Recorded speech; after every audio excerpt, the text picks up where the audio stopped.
Jesus came near and said to them, "All authority has been given to me on heaven and on earth.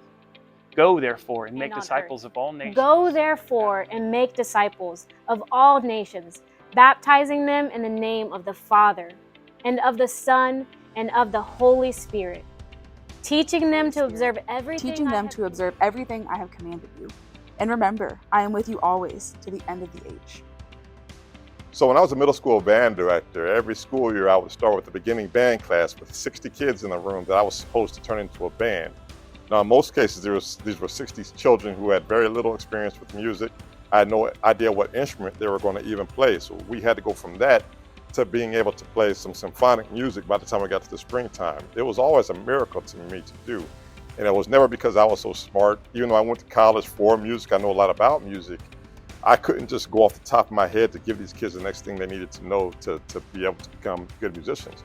My secret was to be able to use a method book, something that people way smarter than me wrote that allowed me to have the next thing I needed to teach these kids and be able to get them from point A to point B in their lives as musicians.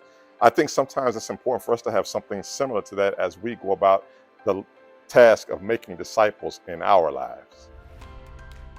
So the 11 disciples who heard Jesus' great commission were apostles, but those people aren't around anymore. So who does the work of discipleship? Who does the work of being a disciple who makes disciples?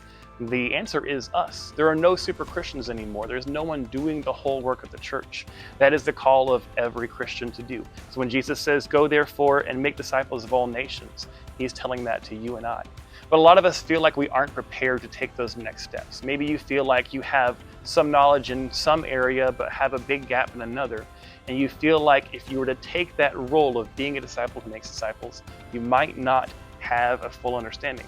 If that's the case, Disciples Path is for you. It's a plan to go from the foundations of our faith into making you somebody who can share their faith with confidence. We would love for that to be the case for you, because only a whole body of Christians can do the whole work of the church. In Pastor Herbert's analogy of the band, they weren't just learning how to be individual players, they were learning how to play with a band. As we go through Disciples Path, we will learn how not only we can grow individually, but we can grow as a church body, so that we can rely on one another to grow and make disciples of all nations. So we'll start down this path on Wednesday, August 23rd at 6:30 p.m. More information concerning registration will be forthcoming, but we will start to go through the first two of these method books, if you will, the beginning and the way. There's 5 sessions in each book that we'll go through to go down this path.